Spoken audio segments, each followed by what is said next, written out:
welcome back to the channel. It is Monday morning and I am just back from my jog. Got a busy week ahead, not gonna lie.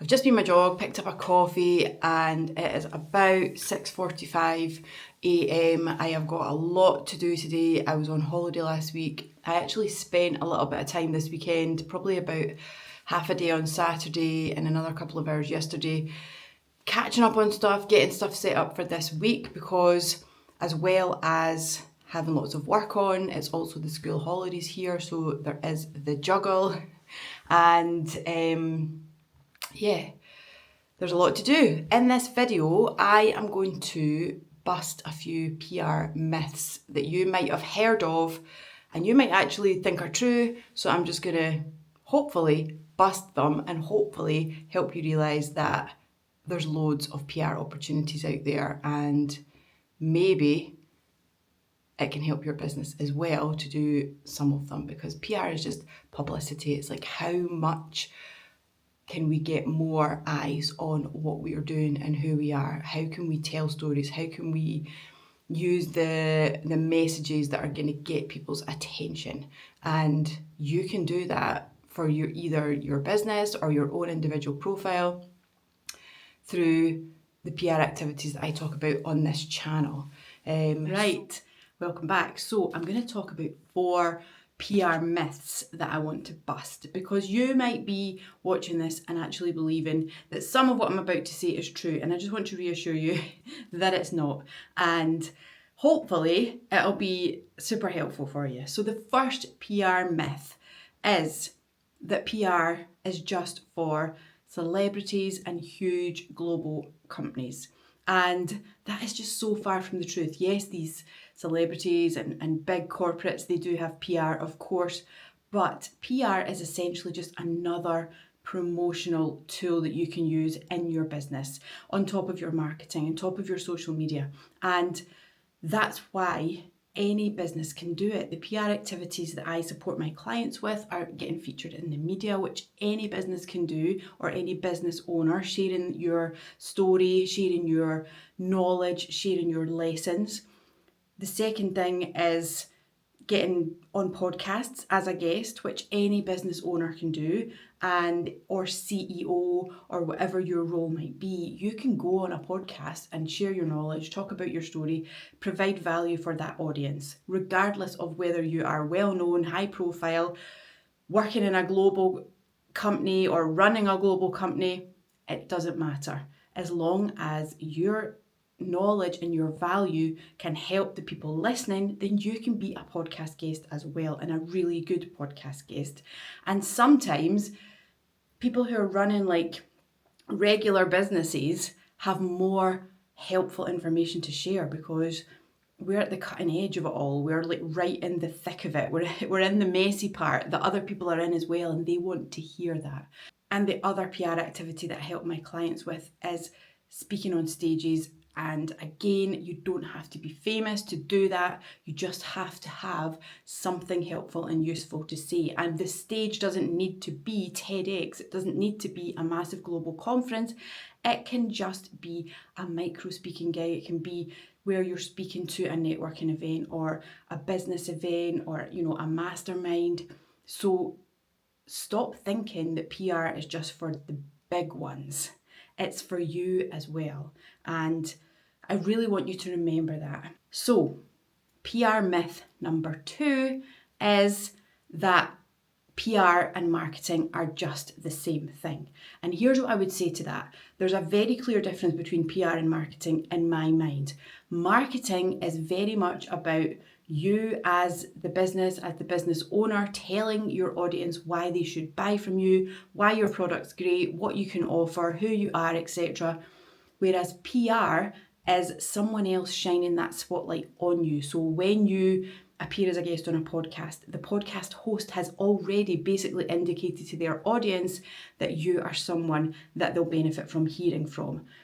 Same when you're speaking at an event. The event organizer has judged that you are someone who will bring value to that audience, and that automatically boosts your credibility.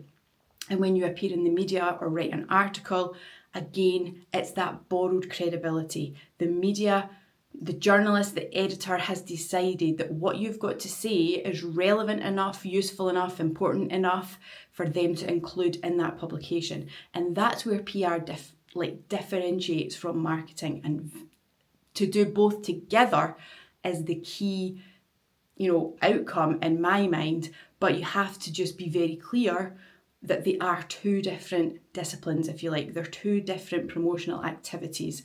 And knowing that will help you understand how they work together even more. The third myth that I want to bust is that PR is all about spin and lies, which honestly, to like a decent, hard-working, good PR person, it could not be further from the truth. PR, if anything, is the opposite of telling lies, because it's really the worst thing you can do in PR is tell a lie, because you'll probably get found out at some point. It'll be so damaging to your reputation, your client's reputation, that it's just not worth it. Now, when it comes to spin, again, PR is known for like the spin machine. It is about pulling out what you think is the most interesting, attention-grabbing, helpful messaging out of that client's story and trying to focus on that to get the outcome that you want. It is about presenting things in a way that's going to be most helpful or most, likely to get that attention that you're looking for. But you're just using the information, the messages, the story that's available, just like you would on social media, just like you would in paid advertising. It's just about pulling out what are the most interesting key messages that will help you achieve your goal. So no lies, yes, a little bit of spin, but that is what we do in our everyday lives as people anyway, if we really think about it. And the final myth that I'm going to bust today is that PR is too expensive for small businesses to do. And I guess there's a couple of different things I would say to that. One is, if there's no budget available for PR, you can do these things yourself as a business owner. You can pitch yourself out to podcasts. You can pitch yourself specifically to like local media or industry media is probably the best bet. You can put yourself forward to speak at local events or business events. So you can do these things yourself at zero cost. Yes, it takes a little bit of your time, or you can ask somebody within your business, your assistant or your marketing person, to do that as part of their role as well. Or there's different PR options that agencies and consultants offer. So it's not like you have to be tied into, like a PR contract that's super expensive and goes on for, months and months and months. You can do like PR for a set amount of time to run, in conjunction with something specific that's happening in your business. For me, I offer like one-off sessions where we can come up with a PR plan together.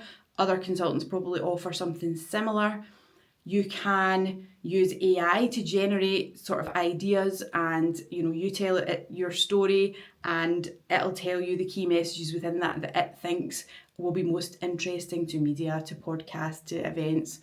There's lots of different things that you can do that don't cost you that much money as a business owner, but that can help you promote your business through these PR activities. So thinking that it's too expensive for you is probably a little bit short-sighted unless you've explored everything and given it a bit of a try. And what I would say is, over time, the value of PR is building your reputation, is growing your credibility and your profile, so that you're building a really strong foundation from which to just keep growing your business, because having that reputation is absolutely key to the long-term sort of success and viability of your business. And that's where PR kind of is worth it, if I'm honest. Hello, Thursday. Just heading down to pick up a few things from the shop. I actually don't have much time because I've got a meeting that I need to get back for in about 20 minutes, so I'm just going to walk fast and talk. It's been a good week so far, a bit disjointed. It's school holidays, so had some childcare duties to attend to on Tuesday. Yesterday, Wednesday, what happened? Well, it was my birthday yesterday, so I worked mainly, and then it was a nice sunny day, so I got a bit of sunshine in the afternoon. Went out for a nice family dinner, so it was all good, enjoyed that.